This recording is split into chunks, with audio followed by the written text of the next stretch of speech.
All right, number one, a rectangle is a square. We have to go down, so this is a sometimes. In other words, a rectangle is a square. Well, it can be a square, but otherwise it can be shaped like this. So this is sometimes. We're going downward is the key. A rectangle is a parallelogram. So a rectangle is below this on the hierarchy, so it contains all the properties of a parallelogram, so it's always a parallelogram.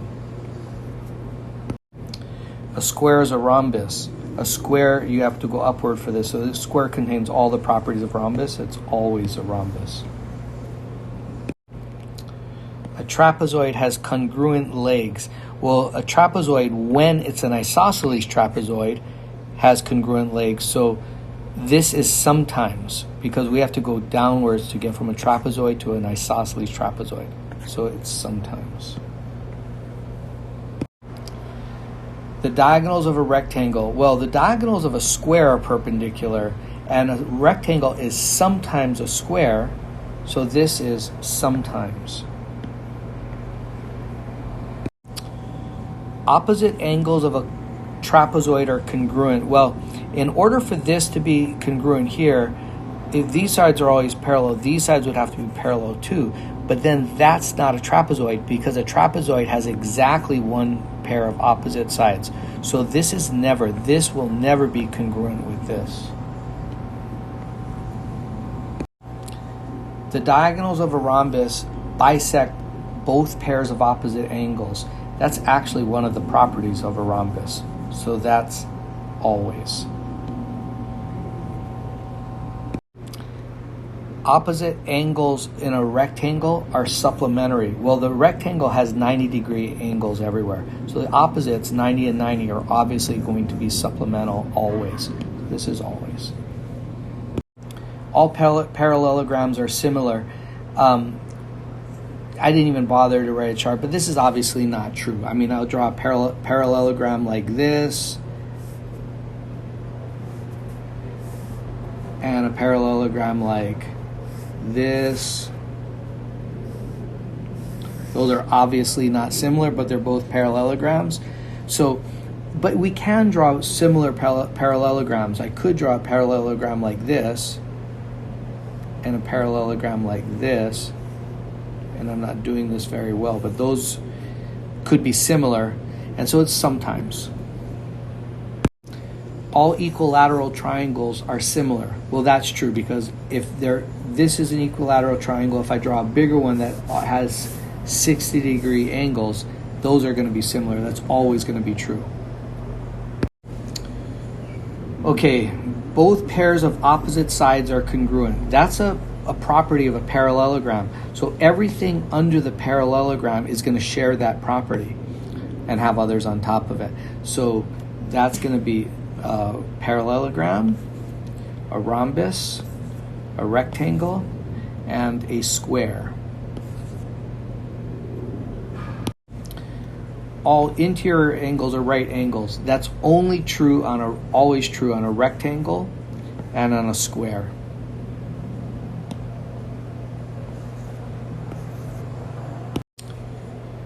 Okay, a kite, the diagonals are perpendicular to each other. That's one of the properties of a kite. So that's true of a kite, and that must be then true of a rhombus and also true of a square.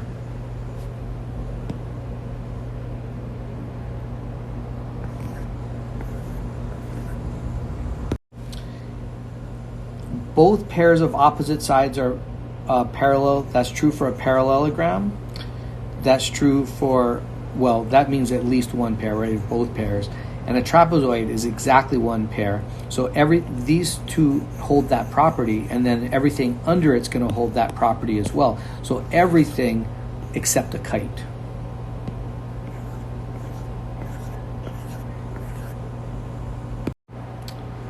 All right, these are all four-sided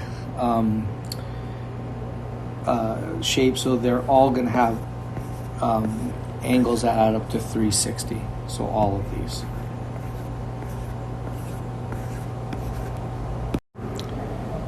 Okay, if this is a parallelogram, then this is equal to this. So to find x, I'll set 2x plus 8 must be equal to 18.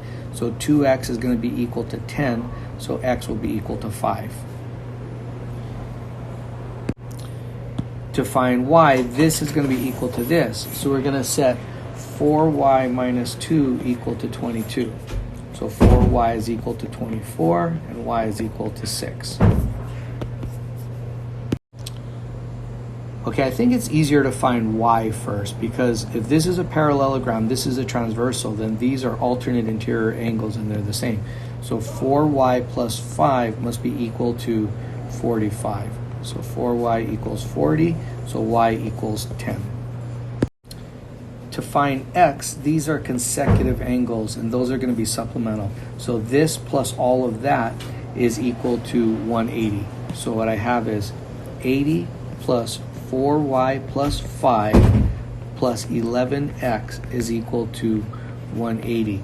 And we already figured out that 4y plus 5 is 45 because of that. So we have 80 plus 45 is 125 plus 11x is equal to 180. So 11x is going to be equal to 55. So x is going to be equal to 5.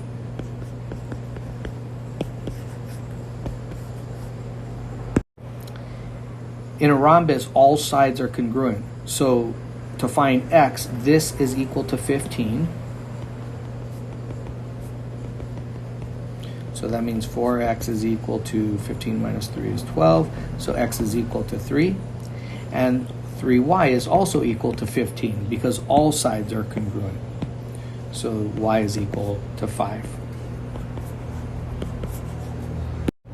This is a square, so all angles are 90-degree angles. So this is 90.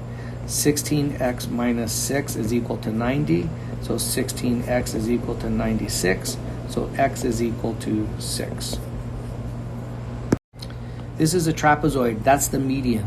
So the sum of the legs, 11x plus 2 plus 23 divided by 2 is equal to the median. So I'm going to combine like terms up here. I'll get 11x plus 25. And then I'm going to multiply each side by 2. So this 2 is going to cancel on the left, and we'll get 58. 2 times 29 is 58 on the right. Move that over. 58 minus 25 is 33. So x is equal to 3.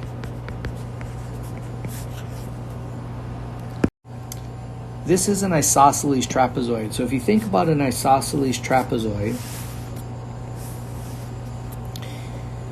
now this angle is equal to this angle, and this angle is equal to this angle. Another thing that we know is these angles are supplemental because they're consecutive. If these angles are the same, then these angles are supplemental. So opposite angles are supplemental.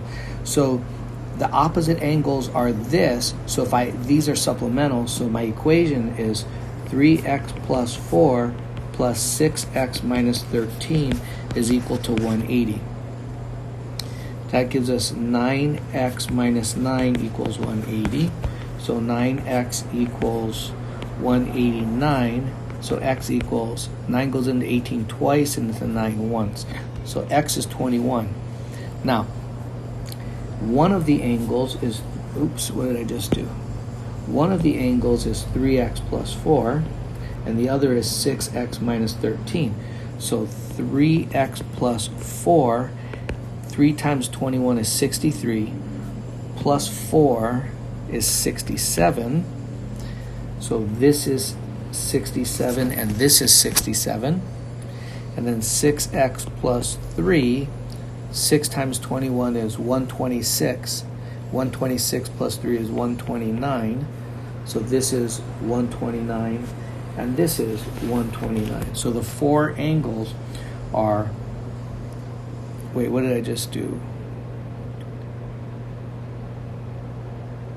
129, 129, 67, and 67. Oops, I don't know what I was doing with 6x plus 3. I can't read my own writing. That's 6x minus 13. So let me redo that. That's 6x minus 13. And that's not 129. That's 6 times 21 is 126, minus 13 is 113. So this is 113 twice.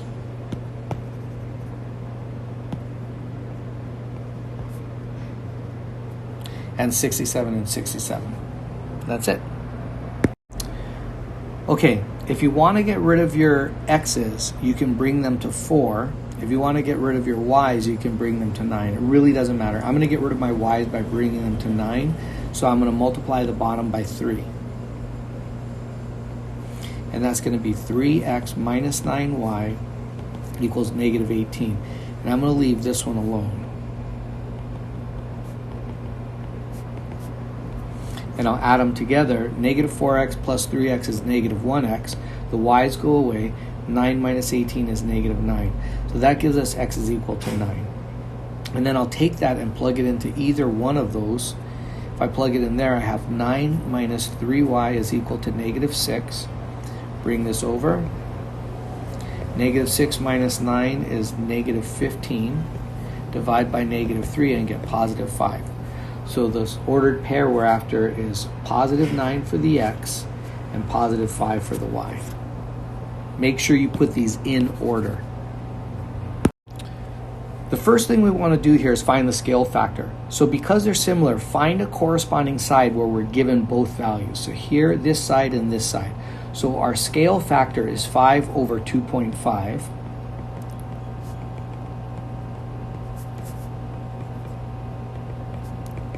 Which is 2 over 1. So our scale factor is 2 to 1.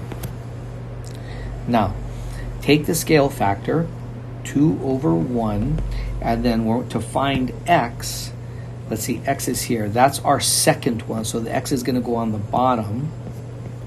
And the corresponding side for the x is this over here, the 12. Then 12 has to go on top because this is our first, this is our second. We're putting the first on the top.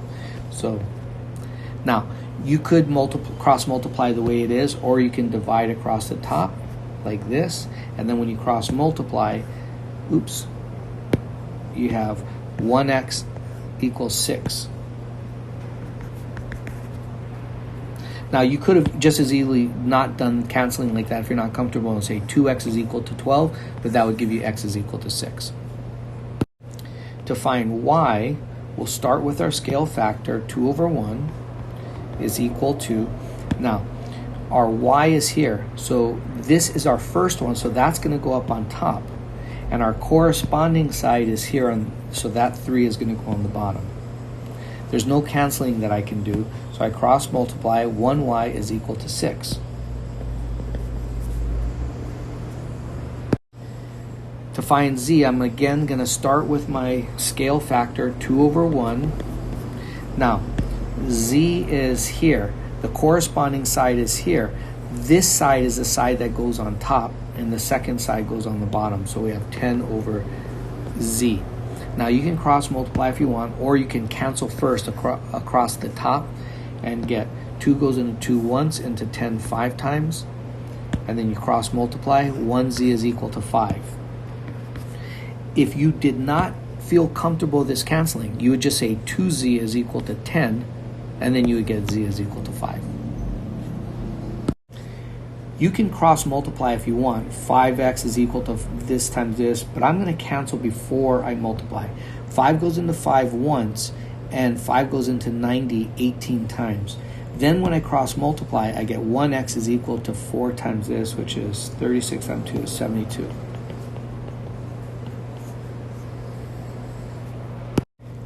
I can cross multiply if I want first, or I'm going to cancel across the top or across the bottom. I'll do that. 2 goes into 2 once and into 12 6 times. Now I can cross multiply. 1 times x plus 4 is x plus 4. 6 times 3 is 18. Bring the 4 over, and x is equal to 18 minus 4 is 14. Again, you didn't need to cancel this way if you didn't want. You could have said 2x plus 8 is equal to 36. After solving that, you'd still get x is 14.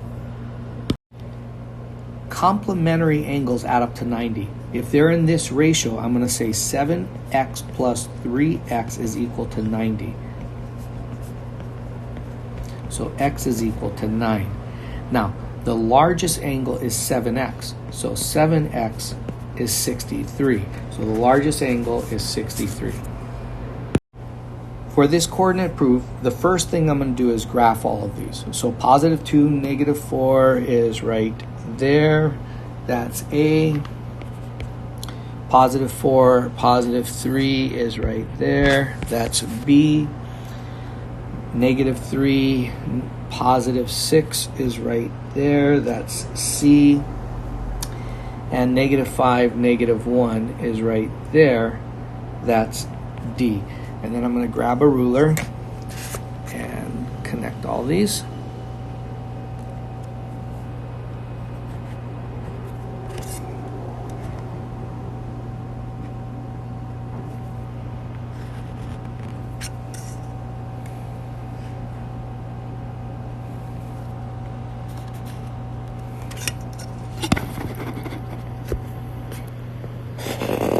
And that's the graphing part of it. Now we want to show that opposite sides are congruent. So the first thing I'm going to do is show that this side is congruent with this side. So AD, let's find the distance for AD. That's the difference of the x's. So I have negative 5 minus 2 plus the difference of the y's, negative 1 minus negative 4, which is negative 7 squared plus 3 squared, which is the square root of 49 plus 9, which is the square root of 58. This is, actually it's not reducible, that's 2 times 29, so that's simplified. So that was AD, now let's find BC.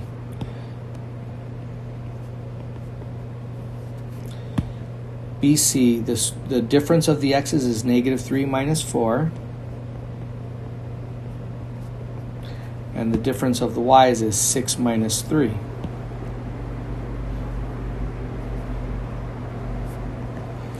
This is going to be negative 7 squared plus 3 squared.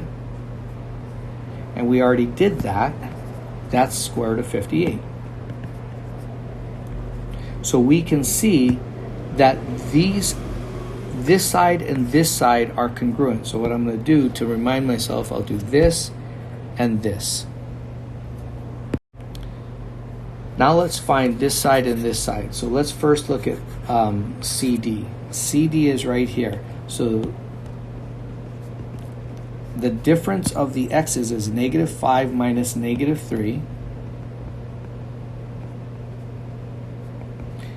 The difference of the y's is negative 1 minus 6. This is a negative 2 plus negative 7, which is the square root of 4 plus 49, which is the square root of 53. Okay, that was CD. Now let's find AB. AB is equal to, the difference of the x's is 4 minus 2. The difference of the y's is 3 minus negative 4, which is 2 squared plus 7 squared, which is 4 plus 49, which is square root of 53. Now, these are the same as each other, but they're not the same as these, so I can't use that same marking. They are congruent, but I have to show this with a different marking. And now, because both pairs of opposite sides are congruent, both pairs of opposite sides are congruent, therefore A, B, C, D is a parallelogram.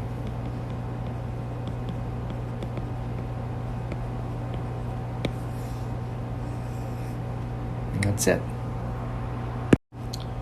Okay, negative 4, 8 is right here. That's E. 6, 2 is there. That's A. And negative 8, negative 6 is right here. That's G. And then I'm going to connect those dots. Let's see.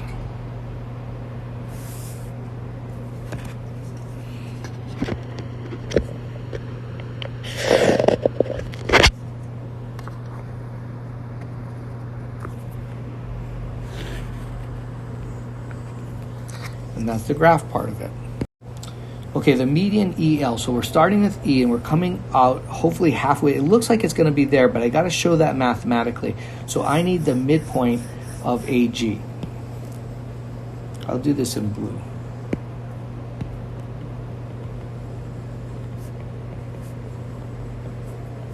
So the X value of the midpoint is 6, the sum of the X's, so 6 minus 8 over 2, which is negative 2 over 2, which is negative 1. The Y value of the midpoint is the sum of the Y's, 2 plus negative 6, which is negative 2. So the midpoint is negative 2, or negative 1, negative 2, which is right there. That is, in fact, the midpoint. And I'm going to show that it's the midpoint by doing this and doing this. And now I'm going to connect a line from here to here. So I'll grab a ruler.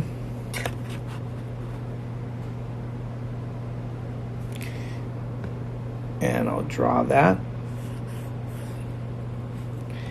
And we got to label that point L.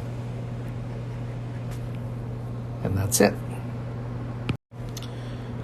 Okay, the altitude AS. So the altitude is coming from A. It's got to hit the opposite side. So it's got to hit this side at a right angle. It looks like it's going to be over here somewhere, but it's got to hit it at a right angle. So what I need to know is I need to know the slope of this so I know what's perpendicular to that. So the slope of EG is Y2 minus Y1, negative 6 minus 8, over X2 minus X1, negative 8 minus negative 4. This is negative 14 over negative 4, which is positive 7 over 2. That tells me that the slope of the perpendicular is the opposite reciprocal.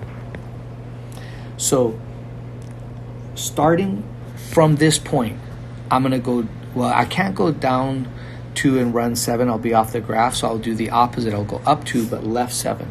So up 2 and left 7 puts me right there. And then I'm going to draw my line from A through that point. And I'll hit that. And then what I need to do is a couple of things. I need to show that this is a right angle by doing that. And I also need to label this point. This is EL, so that must be point L. Oops.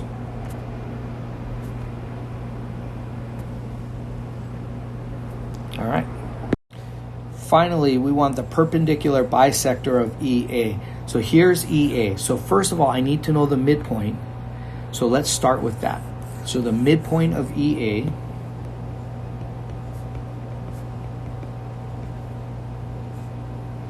the X value of the midpoint is the sum of the X's divided by 2. So negative 4 plus 6 over 2. The Y value of the midpoint is the sum of the Y's, 8 plus 2 over 2. So this midpoint is 1, 5. So let's first graph that. Positive 1, positive 5 puts us right there.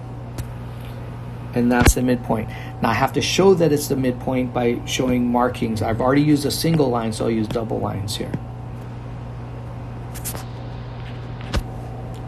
Okay. Any line going through this point is a bisector. For it to be the perpendicular bisector, it has to be perpendicular to this. So now I need to know the slope of EAs to know the slope of the perpendicular. So the slope of EA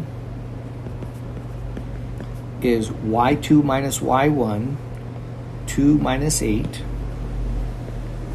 over x2 minus x1, 6 minus negative 4. So this is negative 6 over 10, which is negative 3/5.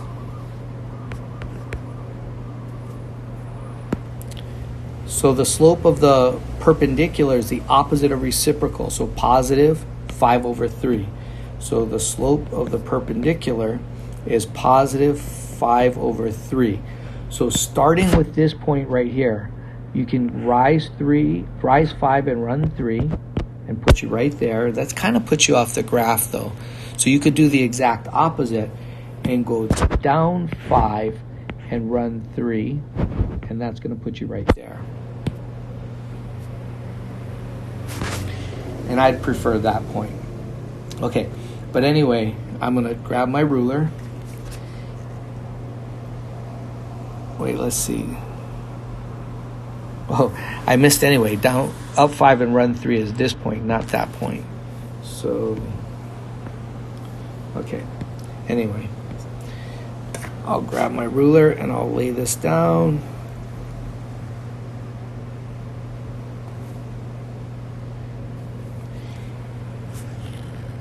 And I'll do this. Now, a couple of things. I need arrows. That's the first thing. I need to show that it's a bisector, so I need those markings. And I need to show it's perpendicular, so I need that. And that's it. This is the diagonal of a square makes a 45, 45, 90. So this is one of the legs. This times root 2 is equal to that. So x root 2 is equal to 8. Then I'm going to solve by dividing each side by root 2. So I'm going to get x is equal to 8 over root 2. And I'm going to simplify this by multiplying by root 2 on the top and bottom. And we'll get 8 root 2 over 2, which is 4 root 2. I'm just going to use Pythagorean's theorem to do this. So this squared plus this squared is this squared.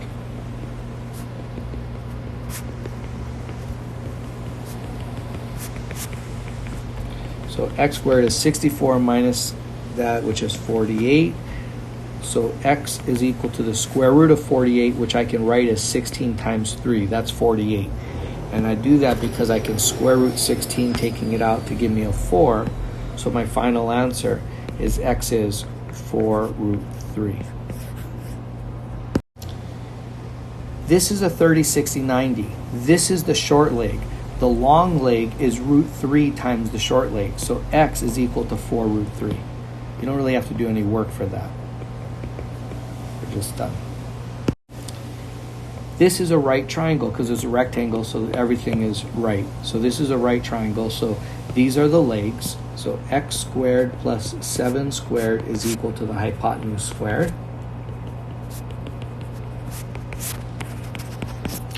So x squared is equal to, let's see, 625 minus 49, just using a calculator, is 576. And I'm just going to try square rooting it and see if it comes out. And it does. X is 24. And that's it. Okay, up here we have a 45, 45, 90. So let's think about this first. Now, what I want to do is I want to find this. So I'll call this y. And that I know that the leg times root 2 is equal to the hypotenuse in a 45, 45, 90. So y is going to be equal to 3 root 2 times root 2, which is 3 times 2, or 6. So y is 6. Now, This is the hypotenuse. The hypotenuse is double the short leg. So if this is 6, because this is a 30, 60, 90. So if this is 6, this is 3.